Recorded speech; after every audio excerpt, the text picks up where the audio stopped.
now turn to domestic news. This is news that's come in from Jammu and Kashmir. The High Court there has allowed a PIL against Arundhati Roy. This is for her anti-India remarks made at a seminar in New York. Arundhati called for an end to what she termed as Indian occupation of Jammu and Kashmir. Here's more from what Roy said at that New York seminar. She said, and I quote now, Kashmir is one of the most protracted and bloody occupations in the world and one of the most ignored. While India brutalizes Kashmir in so many ways, that occupation brutalizes the Indians, unquote. Can understand why many would see those comments as very controversial. But now Arundhati Roy facing a legal setback as well. Let's get more from Mufti Isla reporting from Srinagar. Mufti, has the hearing date been set?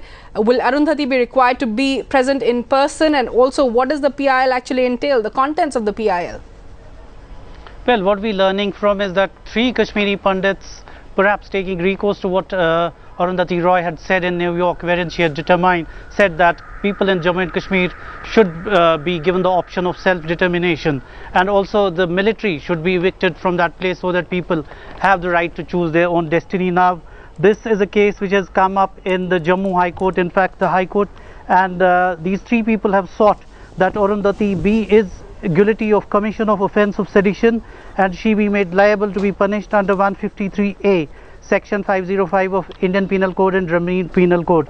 Now, these people have also demanded that her passport be impounded so that she cannot go in future for such seminars. Mufti, just stay with us. We want to get in a reaction from Arundhati Roy's counsel, Rohit Sharma, on the phone, I believe. Mr. Sharma, will Arundhati Roy be expected to appear in person for those hearings? There is a small correction, madam. I am not representing Arundhati Roy. I am representing the petitioners who are seeking her prosecution.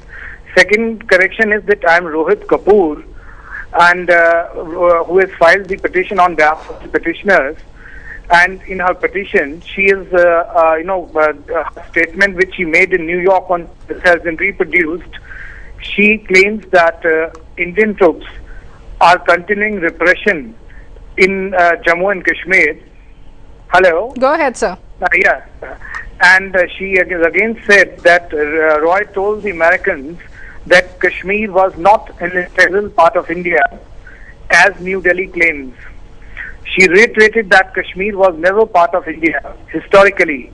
She has also said that secularism was a misnomer in India, citing the killings of Muslims and other minorities across the country. And she has also stated in her statement that Kashmiri victims of brutalities of Indian occupation forces. Right. She also claims that there are fake encounters and tortures.